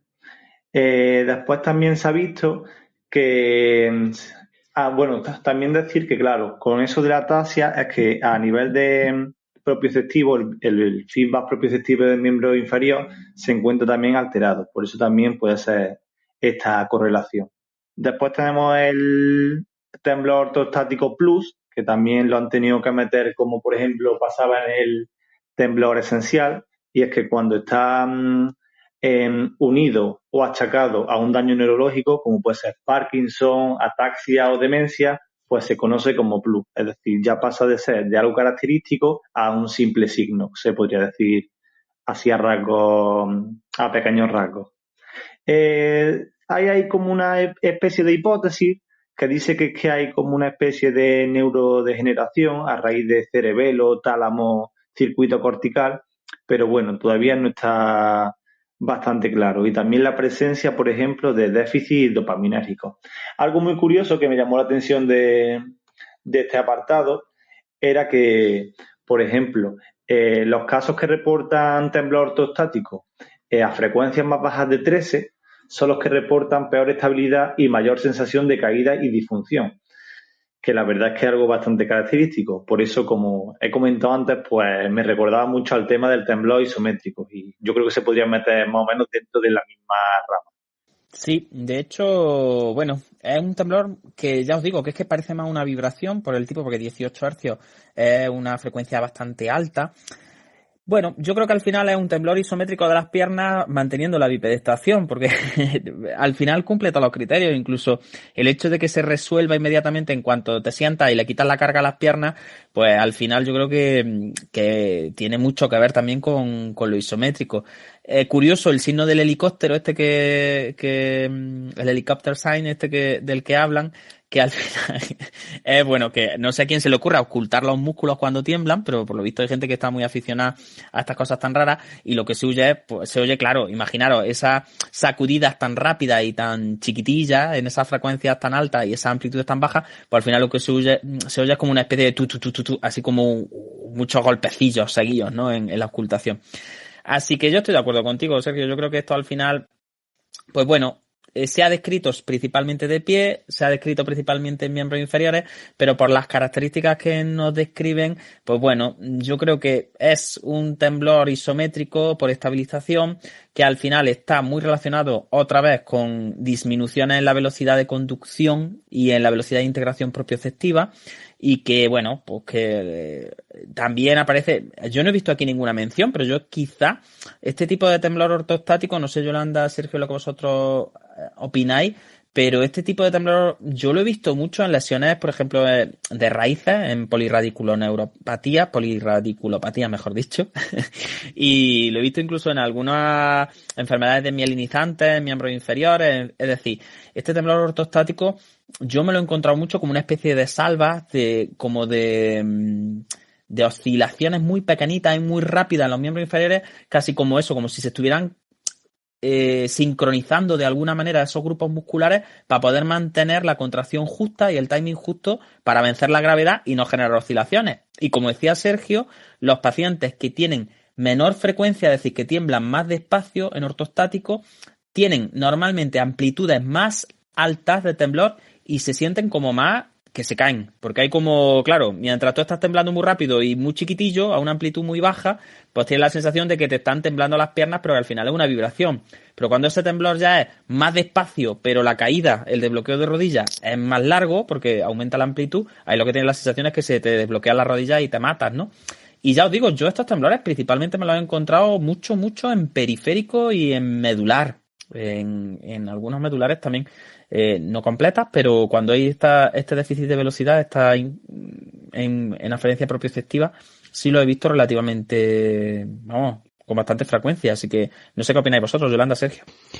Pues sí, de hecho, te iba a decir que esto lo estuvimos comentando el otro fin de semana en el máster, en el máster de neurofisioterapia, con un paciente que veíamos que se ponía también de pie y le temblaban las piernas.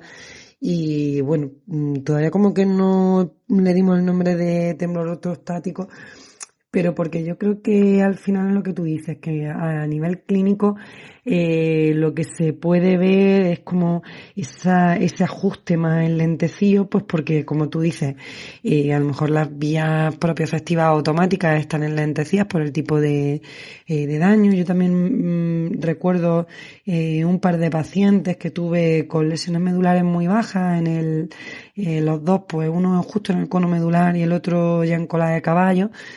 Y ambos tenían también este tipo de temblor que a mí me recuerda un poco a ese ajuste que vemos en el temblor intencional, como de agonista, antagonista, agonista, antagonista, ahí jugando un poco, mucho más lento y con una oscilación mucho más grande, porque al sistema al final no le está dando tiempo a hacer el ajuste de forma tan automática, y al final pues los rangos que vemos son más amplios y no sé, a mí me recuerda un poco como a esa especie de temblor de ajuste o el temblor intencional que decíamos en los pacientes cerebelosos, ¿no? Pues más o menos eso, pero en piernas, y también pues muy dependiente de cuánto hay que ajustar y un poco al final con unas características muy similares.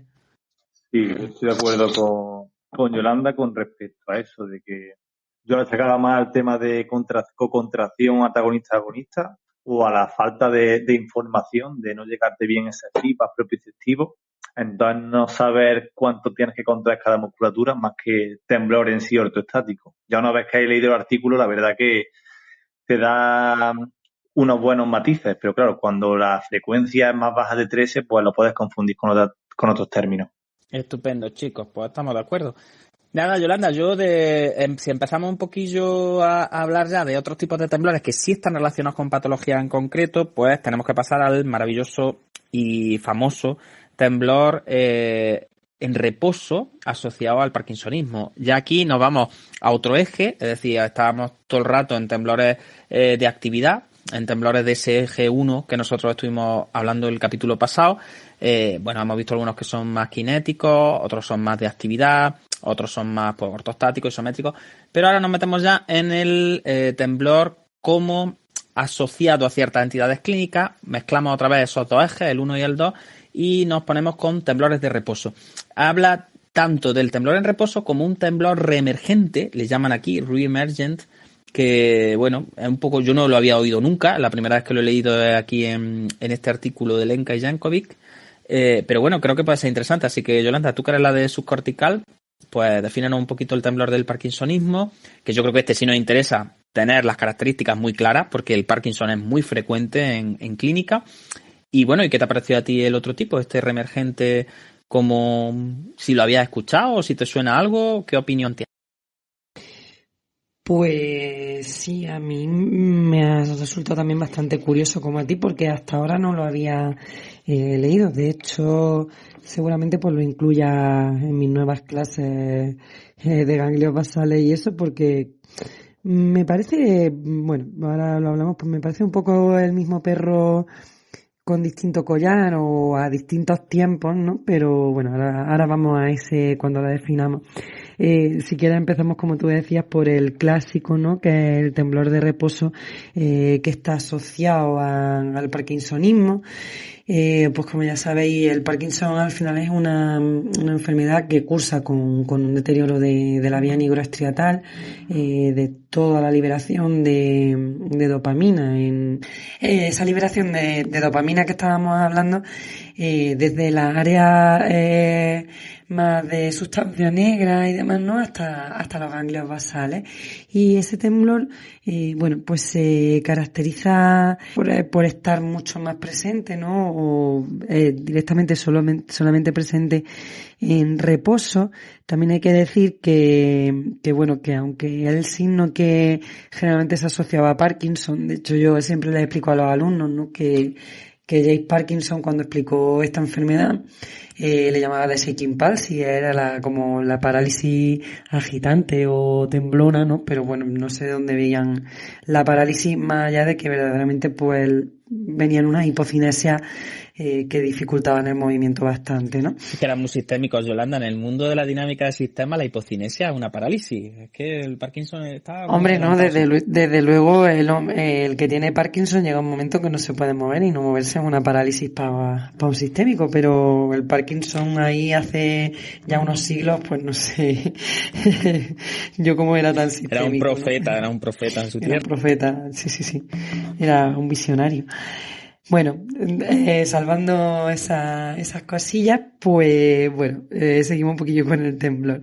Es un signo que, como decimos, aunque de primeras todo el mundo que habla de Parkinson piensa en el temblor, pues la realidad es que solo no es poca gente, pero el 69% de las personas que son diagnosticadas de Parkinson tienen temblor cuando inician los síntomas, ¿no? Y no es un tanto por ciento, como veáis, que se pueda menospreciar, pero como vemos no es el signo. De hecho, hay capital. pacientes que dejan de temblar cuando la enfermedad progresa. Mucha gente que tiene Parkinson deja de temblar, que es una de las paradojas de este temblor que todavía es muy misterioso. Sí, algo que es muy curioso es cómo, y además lo comentan también en este artículo, cómo en realidad la cantidad de deterioro que hay en esa vía nigroestriatal que yo te estaba comentando no correlaciona de forma directa con la cantidad de temblor y la cantidad de síntomas de signos que tú tengas. Es decir, es como muy curioso cómo en teoría la misma problemática de base a unas personas les hace temblar y a otras no, y no solo eso, sino que no cuanto peor está el problema de base más tiembla, sino que a veces más tiembla, otras veces te queda igual y otras veces, como tú dices, mejoran, ¿no? Entonces eso también es algo que podemos apuntar ahí como curiosidad. Y bueno, es un temblor, como estábamos diciendo, que ya es en reposo, que ya se puede ver cuando la persona no está haciendo un movimiento, sino cuando está parado, ¿no?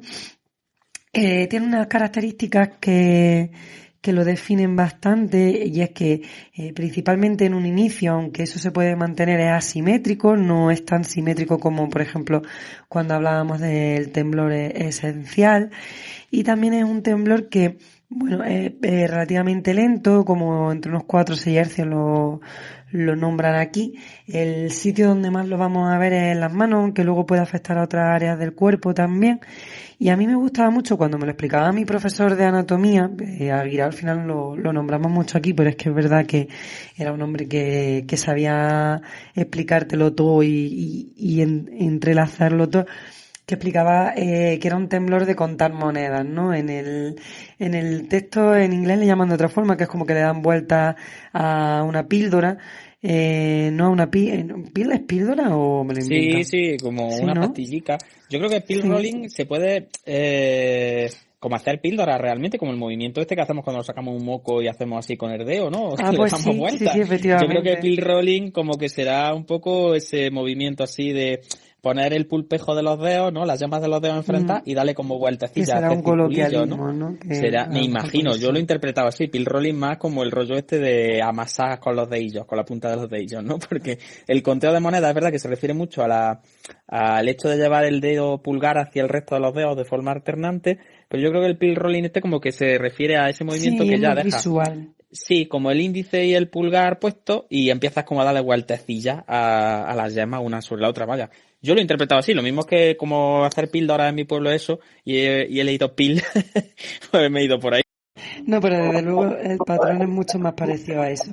Sí, sí, pero bueno, yo creo que se entiende bastante más la forma de movimiento para las personas que lo escuchen, ¿no? Y bueno, una característica es que aunque es un temblor que está presente en el reposo, sí que podemos ver que se hace un poco más intenso cuando la persona está haciendo otro tipo de tareas que no tienen que ver con mover esa parte del cuerpo. Es decir, como normalmente estamos hablando que afecta a las manos, pues hay veces que cuando la persona está andando, o incluso si lo pones a hacer tareas más de tipo cognitivo, ese temblor aumenta, ¿no? Cuando están hablando, lo he visto yo alguna vez también, cómo se aumenta un poco la intensidad del temblor. Y ya os digo, es un temblor que se caracteriza principalmente por estar cuando la mano no está haciendo una tarea concreta, sino que está en reposo y es muy llamativo como cuando la persona va a comenzar a manipular o va a comenzar a usar las manos para cualquier otra cosa, pues ese temblor desaparece como de una forma casi mágica. A mí eso era por lo menos lo que más me llamaba la atención cuando veía a mis primeros pacientes, no sé a vosotros. Sí, yo aquí lo que quiero hacer la salvedad, como comentábamos la semana pasada, que alguien que esté empezando la neuro puede decirte, hombre, Yolanda, si empeora caminando, entonces debe ser un temblor de acción, porque si empeora con el movimiento, y claro, volvemos a lo mismo, es que empeora caminando, pero cuando las manos no están haciendo nada, es decir, al final las manos están quietas, están fuera de esquema, y la persona va caminando, va haciendo un esfuerzo con miembros inferiores y ves que aumenta ese temblor. Sin embargo, si le pides movimiento voluntario con las manos, siempre va a mejorar. Entonces, por eso es un temblor de reposo, ¿vale? Lo digo sobre todo de cara a la gente que lo pueda leer o que lo pueda escuchar así, ¿no? Decir, bueno, es que cuando hacen esfuerzo, cuando van caminando lo que sea, empeora. Claro, empeora siempre que las manos no estén metidas en movimiento voluntario, porque si están metidas en movimiento voluntario lo que hace es mejorar. Y esa mejora durante el movimiento voluntario es lo que siempre nos tiene que poner la mosca detrás de la oreja de que puede haber un déficit dopaminérgico, porque es muy característico no tanto el temblar en reposo como el hecho de que al iniciar el movimiento voluntario se disminuya o se elimine, como decía Yolanda, casi por arte de magia, el temblor. Entonces, esa mejora con el movimiento, eso es lo que nos tiene que mosquear un poquito, porque sí es cierto que es muy característica de esos déficits dopaminérgicos que al final son los generadores, según las hipótesis actuales, pues del Parkinson y de toda la constelación de parkinsonismos que hay alrededor, que al final, pues bueno, sin ser la enfermedad de Parkinson propiamente dicha, pero ninguno de ellos es bueno, es decir, ninguno son patologías que no sean bastante destructivas desde el punto de vista funcional. Entonces, por eso yo creo que los autores hacen con mucho hincapié en ese cambio, ¿no? En esa magia que tú decías al final de muevo esa parte del cuerpo y desaparece. Y en cuanto al temblor reemergente pues ¿qué te pareció? A mí es verdad que también me suena el mismo perro cambiándole el collar. Así que yo no sé si hemos pensado lo mismo. A ver, cuéntame y ahora te digo. Pues mira, el temblor reemergente está acuñado además por uno de los autores, por Jankovic.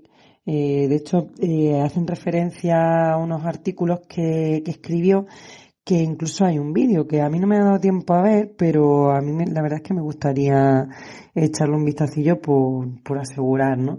Porque es verdad que yo no lo he visto en pacientes, también es verdad que, como vamos a contar un poco las características, Es que hay que buscarlo para verlo, porque sale a partir de una maniobra como muy concreta. Es un temblor que aparece en una postura concreta, y entonces le llaman temblores posturales dentro de la clasificación que estuvimos haciendo, que aparece después de unos segundos, por eso se llama reemergente, porque es como que tiene una latencia y luego como que vuelve a aparecer al sujetar los brazos y las manos en horizontal, pues como un poco como si fuera a bailar Thriller, ¿no? Para entender, ¿no?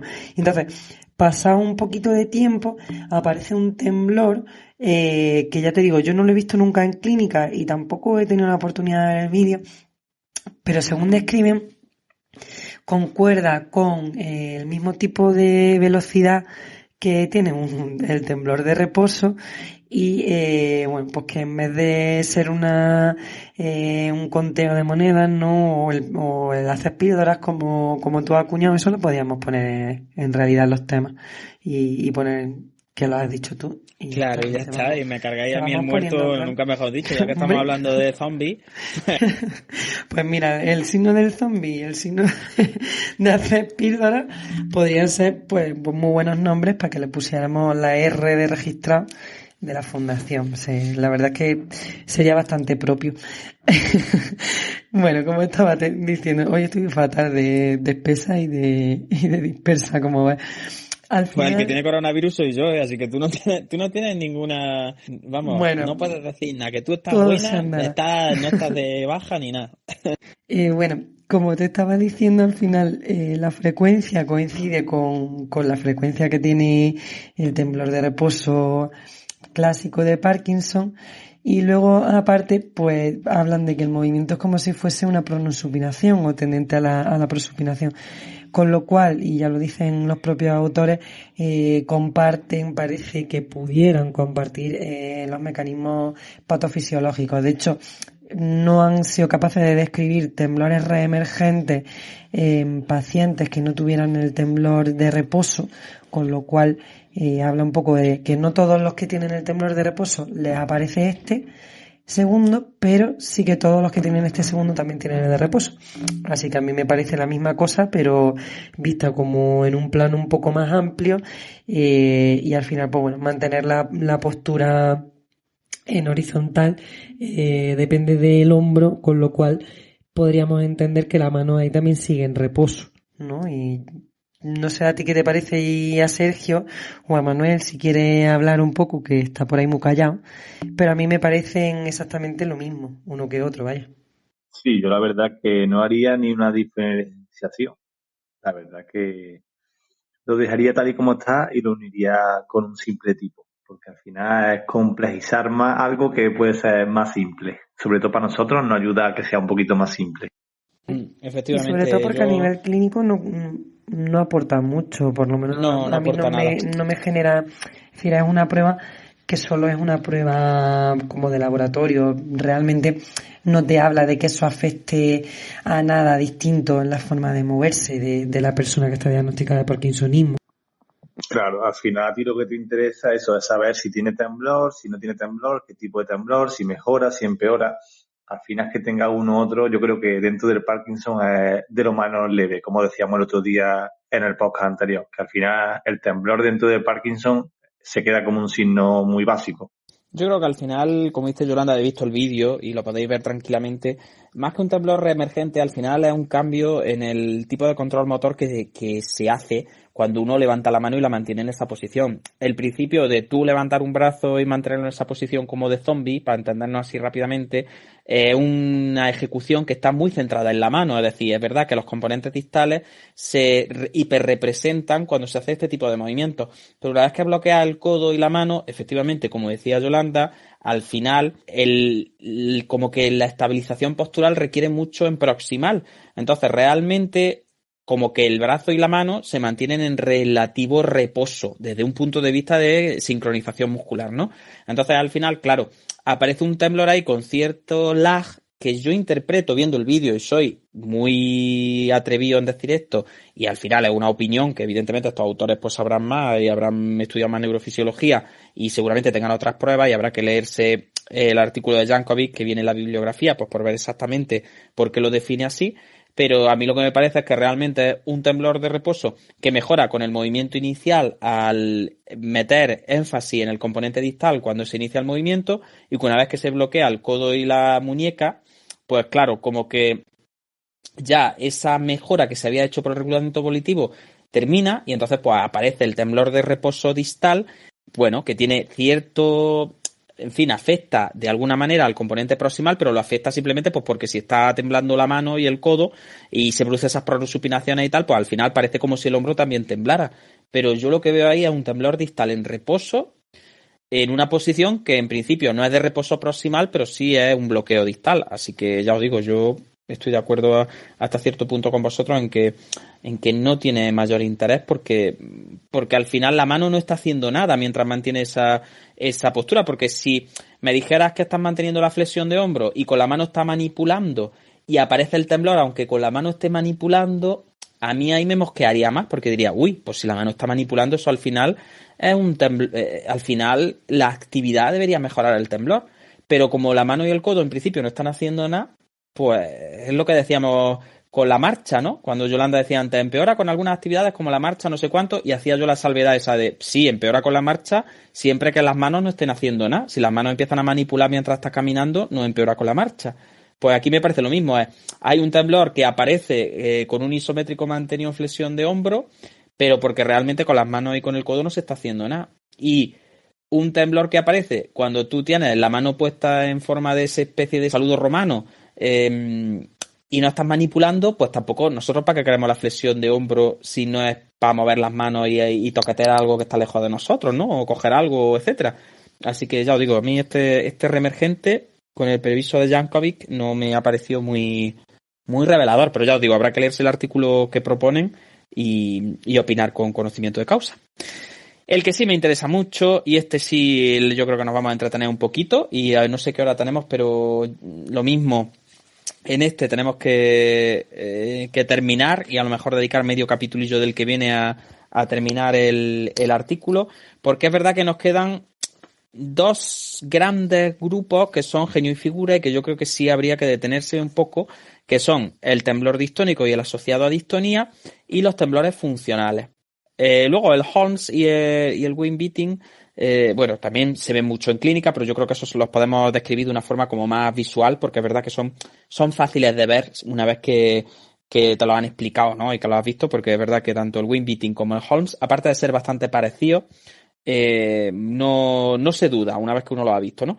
Pero en el caso de las distonías, fijaros que tanto cuando hablábamos de temblores focales como cuando hablábamos de temblores específicos de tarea, Yolanda ha hecho mucho énfasis todo el rato en, parece que los autores lo que se empeñan en estos dos grupos es en que hay temblores que no cumplen criterios de temblores distónicos o temblores en distonía, y a esos pues le llaman focales o le llaman asociados a ciertas tareas, a ciertas posiciones, etcétera. Pero al final la gran mayoría de ellos, como el escribiente, el del músico, en el caso de los asociados a la tarea, no dejan de ser distonía o fenotipos de distonía característicos. Así que venga, Sergio, si te apetece, háblanos del temblor distónico y del asociado a distonía, qué diferencia hay entre los dos, que al final es poca cosa, y hablamos de cómo pillarlos, ¿no? Porque yo creo que eso sí que es muy interesante. Vale, perfecto. Pues en primer lugar, pues un temblor distónico es cuando los signos y el temblor son manifestaciones clínicas de alguna parte del cuerpo, pero asociadas directamente a distonía. Es decir, la distonía es la causa principal de ese temblor o de esos hallazgos. Si ahora, por ejemplo, el paciente muestra algún tipo de temblor en otra parte del cuerpo que no está asociado a esa distonía, es lo que se conoce como temblor asociado a distonía. ¿Vale? Al fin y al cabo, pues no llega a ser mucha la separación entre uno y otro, simplemente es de si está diagnosticado o no que tiene distonía en esa parte del cuerpo. Este temblor distónico, ¿vale? Puede afectar a diferentes partes del cuerpo, pero sobre todo lo más común es encontrarlo en pacientes con distonía cervical, ¿vale? Que es lo que también se puede conocer como temblor de cabeza, ¿vale? Ese temblor asociado. Me resulta algo bastante curioso, y es que, claro, ese temblor puede coincidir con el inicio de la distonía, pero raramente puede preceder a ese inicio. Es decir, o lo hace conjuntamente con con esa distonía, ese temblor, o no puede aparecer después. Creo que yo lo he entendido así en el artículo, después si no me corregí. Algo también muy característico del temblor distónico es que su frecuencia y su amplitud son variables. No son como otros temblores que a lo mejor tenían mucha frecuencia y poca amplitud, o tenían temblores y amplitudes más características. Este puede variar, que es lo que lo hace también tan complejo. Y después también, pues claro, antes hablábamos y diferenciábamos un poco de que había posturales, cinéticos o en reposo, y es que el temblor distónico puede ser tanto postural como cinético como de reposo, o incluso puede ser mixto. Ahí le echamos más peso. Y, por ejemplo, pues se comentan dos tipos de mecanismos de los cuales aliviar o calmar ese temblor distónico, que uno puede ser el sensory trick, que es como un truco sensorial, que es como un gesto del músculo antagonista al que está sufriendo este temblor distónico. Y después está algo muy curioso, que claro, yo en clínica al final lo hacía, pero no le ponía un nombre, que eran los null point, que es cuando nosotros vamos a favor de esa distonía, hay un momento en el que ese temblor desaparece. Entonces es bastante curioso y viene también muy bien para aquellas personas que trabajen con personas distónicas a diario. Sí, es verdad que el temblor distónico al final, pues bueno, yo no sé si es aparte de la distonía, no sé yo aquí qué opinará Yolanda, que seguramente haya leído más sobre este tema y tenga una opinión más formal, pero al final yo creo que son las dos caras de la misma moneda, ¿no? Porque cuando tú oyes hablar del temblor, tanto del asociado a distonía como el distónico, propiamente como ha dicho Sergio, que lo único que se diferencian es que el distónico es cuando la distonía y el temblor están en el mismo sitio o parecido, ¿no? Por ejemplo, en la distonía cervical, pues que haya un temblor de cabeza, pues ese temblor se llama distónico, porque están en la misma zona. Y sin embargo, si yo tengo una distonía cervical y tiembla la mano, pues se llama asociado a distonía, porque afecta a dos partes que en principio están separadas, ¿no? Pero siempre en todos los casos de distonía que yo he visto, el temblor nunca o casi nunca es el signo principal que genera disfunción, porque la distonía es una entidad que ya de por sí es bastante puñetera y bastante molesta, como para que el temblor al final sea como una especie de arrastre que se produce muchas veces, como una especie de sincronización entre las sinergias agonistas y antagonistas, de una forma casi como si se intentara recuperar el control de alguna manera del isométrico, pero al final pues eso, la sinergia más afectada por la distonía gana y arrastra al otro músculo que por mucho que se quiera oponer, pues al final pierde la partida, ¿no? Y se generan esas contracciones tan dolorosas y esa sensación, pues ya lo que os decía antes, como de que el paciente pierde el control de la parte del cuerpo que se va hacia un extremo en el recorrido de una sinergia, ¿no? Se va como a una diagonal y se queda ahí bloqueado. Entonces lo que comentaba Sergio, tanto de las maniobras de alivio, ¿no? Esta maniobra que lo de la maniobra de alivio suena fatal, yo a mí tendré la mente muy sucia, pero cuando oigo hablar de lo de la maniobra de alivio en distonía, y de hecho es que ahora se llaman maniobras de alivio, os lo digo porque antes sí se nombraban, como decía Sergio, como sensory trick o incluso en francés el gesto antagonista, ¿no? El geste antagonista. Pero ahora lo último de 2017 que se llaman maniobras de alivio. Y estas maniobras de alivio son muy curiosas porque son movimientos que se realizan de forma voluntaria y que hacen que pare la distonía de golpe. Entonces, por ejemplo, yo en algunos pacientes que he tenido con distonías cervicales, hay algunas de estas maniobras de alivio, las llamaremos así porque es más moderno, tan curiosas como, por ejemplo, ponerse el dedo en la mejilla. Eran pacientes que tenían, cuando se ponían un dedo en la mejilla, por ejemplo, el dedo contrario al de el patrón distónico, de repente, ¡pum!, disminuía completamente la distonía y muchas veces disminuían todos los temblores asociados y todo lo que había asociado a esa distonía, ¿no? Entonces, esa es una de las primeras características que cumplen estos temblores distónicos, que son muy responsivos a estas maniobras de alivio, estos trucos sensoriales o gestos antagonistas, ¿no? Y luego, lo que comentaba también Sergio, que tiene todo el sentido, ese punto nulo es pues bueno, muy característico. Lo que pasa es que luego en tratamiento lo podemos utilizar poco. Es decir, en tratamiento es verdad que al principio parece como algo muy prometedor, porque claro, tú te llevas, imaginaros, tenéis una distonía cervical izquierda, ¿no? Entonces la cabeza se va, pum, como hacia la izquierda, porque el esternocleidomastoideo derecho tira muchísimo. Y claro, esa cabeza que se va hacia la izquierda, que tiembla incluso, hay un momento en el que si tú sigues a la izquierda, a la izquierda, a la izquierda y la acompañas, para el temblor. Claro, pero para el temblor porque estamos en uno de los extremos del patrón distónico, con lo cual al final la cabeza está girada y al final pues adopta una posición que es muy comprometida desde el punto de vista funcional. Y la mala folla que tienen las distonías es que en cuanto intentas llevarte la cabeza hacia la diagonal que está menos afectada, se produce ese pulo otra vez, se produce ese tirón del patrón distónico hacia donde considera que tiene que estar la cabeza y al final vuelve a aparecer el temblor hasta que volvemos a llegar a ese punto nulo, ¿no? Entonces es verdad que estas dos características, tanto el punto nulo como los trucos sensoriales, nos pueden servir para distinguir el temblor distónico de los otros tipos de temblores que estábamos hablando antes, tanto los específicos de tarea como los temblores focales. Pero ya os digo, como están tan asociados a la distonía y se presentan con distonía, es que la propia clínica distónica ya es tan comprometedora de la función que al final, por lo menos los pacientes que yo he tenido con temblores distónicos, lo que menos les estorba es el temblor, porque casi siempre el temblor aparece como en el transcurso de la contracción distónica, mientras, por ejemplo, la cabeza está rotando, aparecen esos temblores y al final cuando se alcanza el punto nulo desaparecen los temblores, pero la cabeza está pues donde quiere la distonía que esté, ¿no? Entonces es verdad que son unos temblores muy curiosos y que cuando los ves en clínica llaman mucho la atención porque son... En fin, yo es que las distonías a mí me vuelven loco y algún día haremos algo sobre distonía porque es que parecen sobrenaturales las distonías. Yo, es verdad que es que son unas entidades que me maravillan de lo... Es que parece que hubiera una mente pensante detrás de la distonía porque es verdad que es que a veces hay que luchar con ellas y así que, bueno, no sé, Yolanda, ¿qué opinas tú? Y cuéntanos un poquillo y vamos casi cerrando el andalache, que son las 10 menos 25. Pues a mí me gusta también mucho la distonía, así que a ver si nos preparamos algo también, sí, puede ser guay.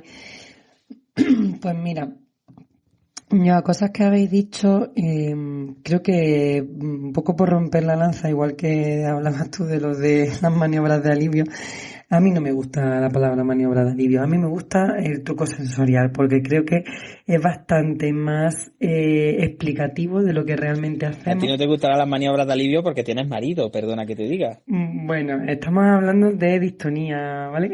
Voy a hacer un poco un manual y te voy a reconducir al tema en el que estamos. Y ya te digo, a mí me gusta, me parece que es más descriptivo lo del truco sensorial, porque al final como que describe bien, ¿no? Y te da mucha idea y a la persona que lo escucha y no es fisio le da bastante más idea de qué significa eso, ¿no? Y al final es como también darle ese punto o esa esencia que a día de hoy entendemos que tiene la distonía, ¿no? Como una búsqueda de información, como al final pues los ganglios basales que están desaferentados y que tiene tanto que ver pues con esa vía cerebelo tálamo cortical que habíamos hablado, con esas desaferentaciones propioceptivas y demás. Pues al final entendemos que la distonía, pues ese movimiento, como tú dices, o ese aumento de tono tan aberrante, tan brusco y en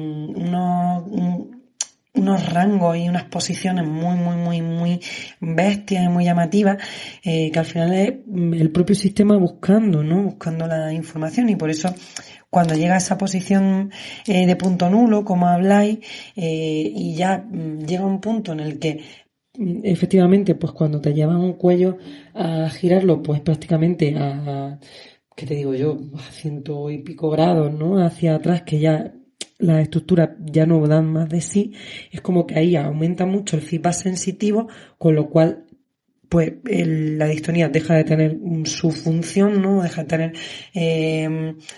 como esa necesidad del sistema de lanzar la distonía y pum, baja, ¿no? De una forma muy llamativa, que es por lo que estabais hablando de los puntos nulos y de las maniobras de alivio, que al final a mí me parecen prácticamente lo mismo, ¿no? Entonces, por ahí un poco hablar de esa etiología y de esas descripciones que a día de hoy se dan un poco de distonía. Y luego, por esa relación que estabais hablando entre la distonía y el temblor, pues a mí se me ocurre que podríamos como lanzar unas ideas que una de ellas es pues esas mismas áreas que se están degenerando, ¿no? Y cómo pues al final unos ganglios basales que ya tienen esos sistemas deferentes tocados, al final dejan de funcionar como tienen que funcionar, empiezan a intentar compensar esa alteración pues de la medida que mejor pueden, y al final pues acaban como sobrecargando otras estructuras que acaban degenerando también, ¿no? Y por eso pues podría aparecer ese temblor del que hablamos.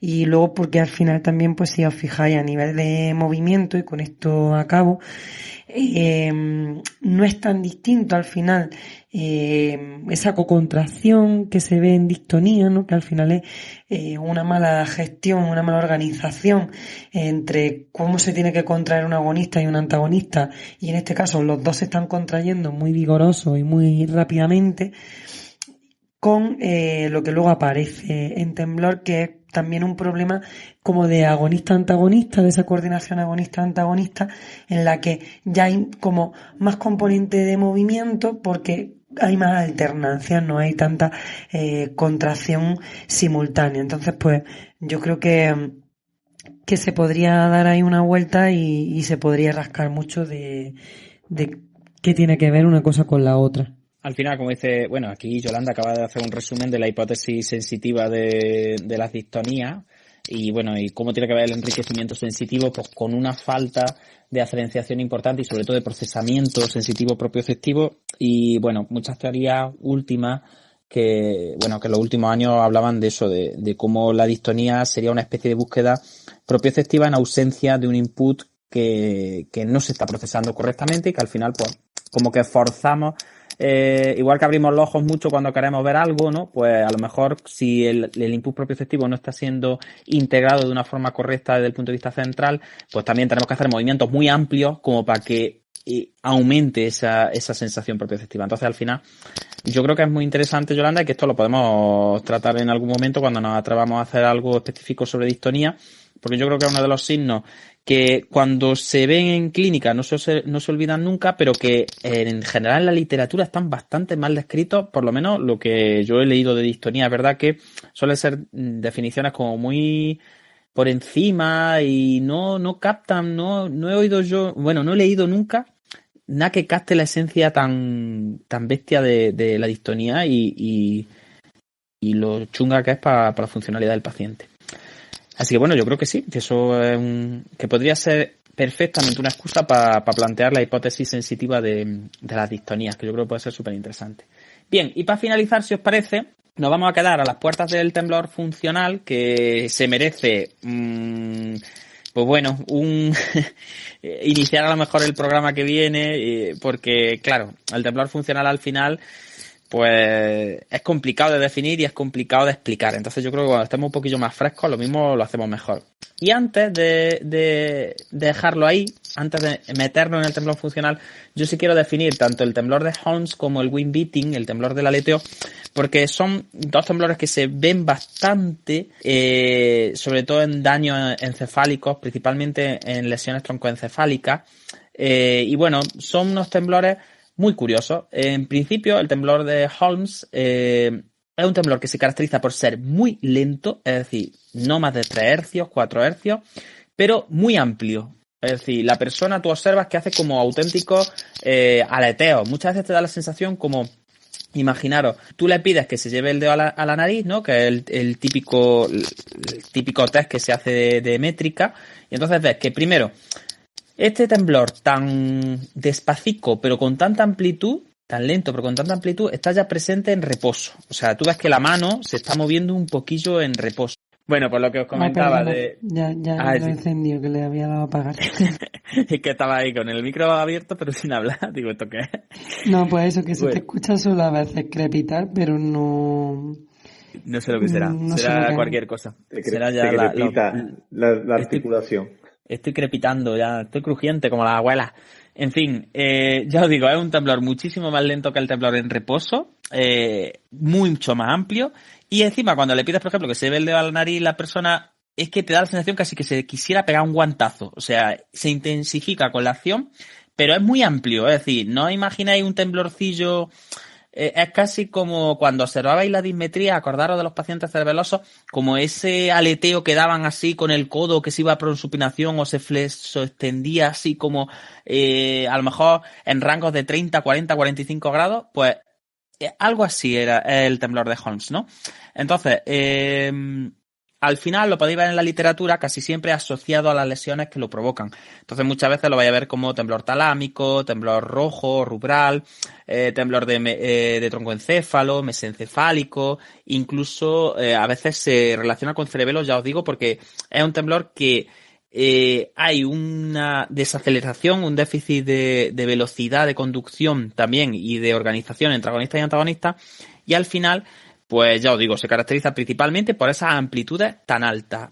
Vuelvo a repetir, está presente en reposo, aunque en amplitudes más bajas, empeora casi siempre con el mantenimiento postural y empeora también con la acción. Y su principal característica sobre todo es como una amplitud muy, muy grande. Estamos hablando de muchas decenas de grados cada vez que se produce una batida del temblor, ¿vale?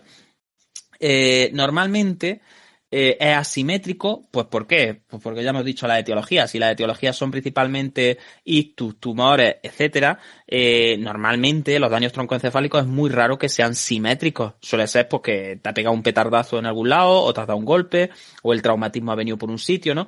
Entonces por eso suelen ser temblores mucho más asimétricos y mucho más irregulares que en el caso de los temblores que venimos describiendo hasta ahora, ¿no? El caso del temblor de Holmes lo podéis ver, si buscáis en YouTube temblor de Holmes, lo vais a ver claro, porque hay varias exploraciones que se ven muy bien. Y al final, ya os digo, lo vemos en clínica principalmente en casos de lesiones troncoencefálicas gordas. Y ya os digo, es un temblor muy, muy, muy característico y que no se olvida una vez que lo has visto. Y en cuanto al temblor del aleteo, el wind beating, que se escribe en inglés, al final yo creo que no deja de ser un temblor de Holmes. Lo que pasa es que el wind beating se ha descrito principalmente en una postura, que es una postura un poco como de bailar los pajaritos, pero con los codos para adelante, es decir, es una postura de abducción de hombro con el codo flexionado y la palma mirando hacia abajo. O sea, sería como la postura de apoyarse en la barra del bar así, pero muy alta, ¿no? O la postura de intentar llevarse como la mano a la parte de arriba de la cabeza. Y entonces, como cuando el paciente levanta la axila y abre así hacia arriba el brazo y mantiene la palma de la mano hacia abajo con el codo flexionado, aparece un temblor eso no es un temblor, es decir, eso es pegar guantazos a diestro y siniestro. No os imaginéis una vibración ni un temblorcillo, no, es un temblor con una frecuencia muy baja. Ya os digo que parecería como si el paciente estuviera intentando con las palmas de las manos clavar algo en la tierra, como si intentara pegarle manotazo a alguien e intentara clavarlo en la tierra, pues una cosa así. Es muy exagerado, tiene una amplitud muy amplia, y aparece de una forma específica cuando se mantiene esta postura.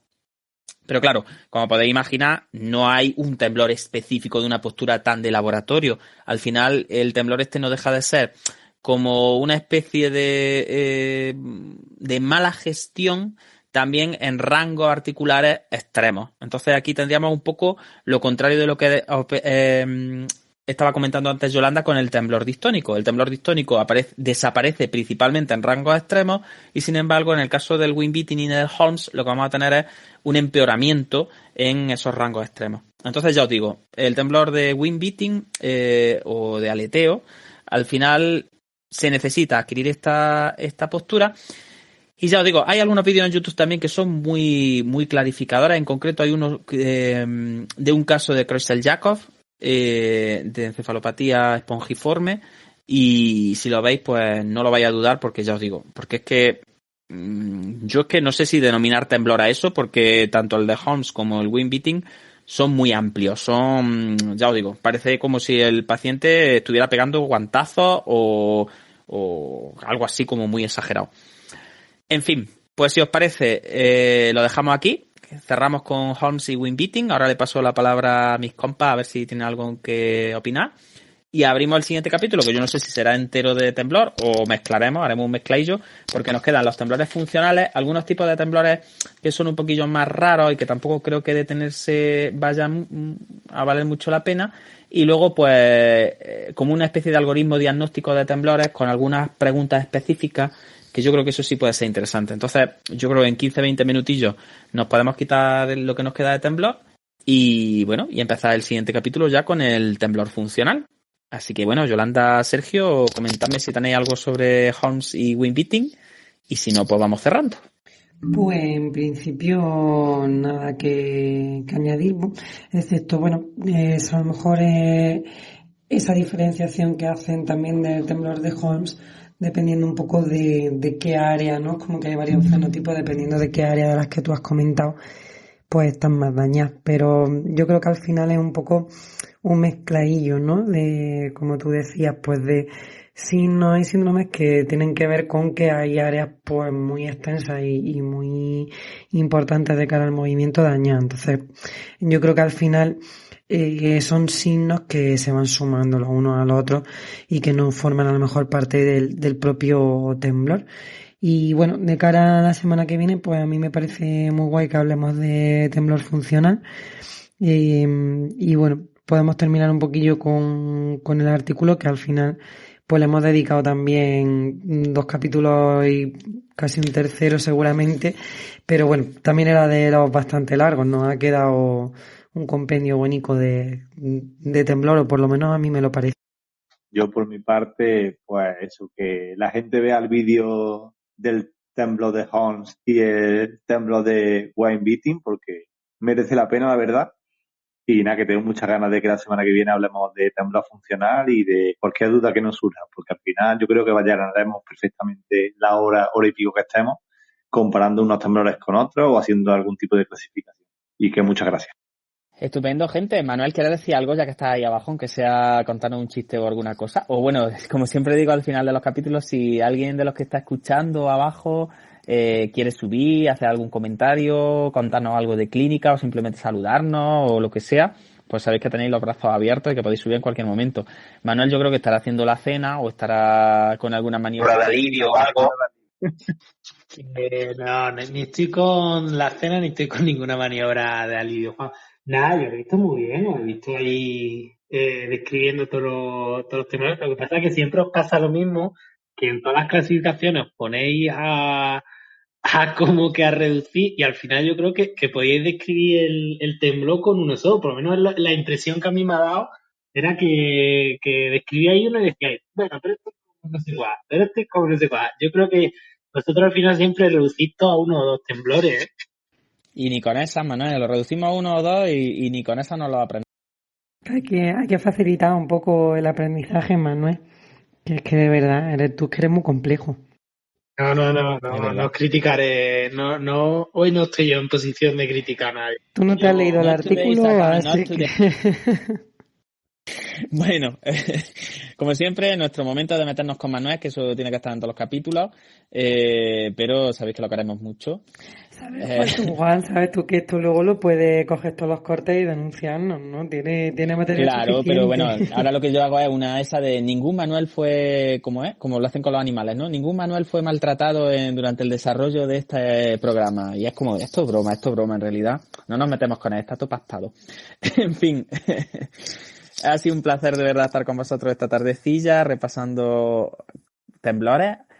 Como dice Manuel, al final pues nosotros le echamos mucho de nuestra salsa al artículo y bueno, damos muchas opiniones y nos atrevemos a muchas cosas, pero es cierto que el artículo yo lo recomiendo y todavía le tenemos que sacar un poquito más de cosillas porque tiene cosas interesantes todavía las que no hemos hablado, principalmente de los temblores funcionales, que nos pueden servir a lo mejor para hacer un episodio de temblores funcionales y meter algún síndrome funcional también por ahí, y así hacemos un remezcladillo de funcionales, pero bueno, ya lo vamos pensando a lo largo de la semana.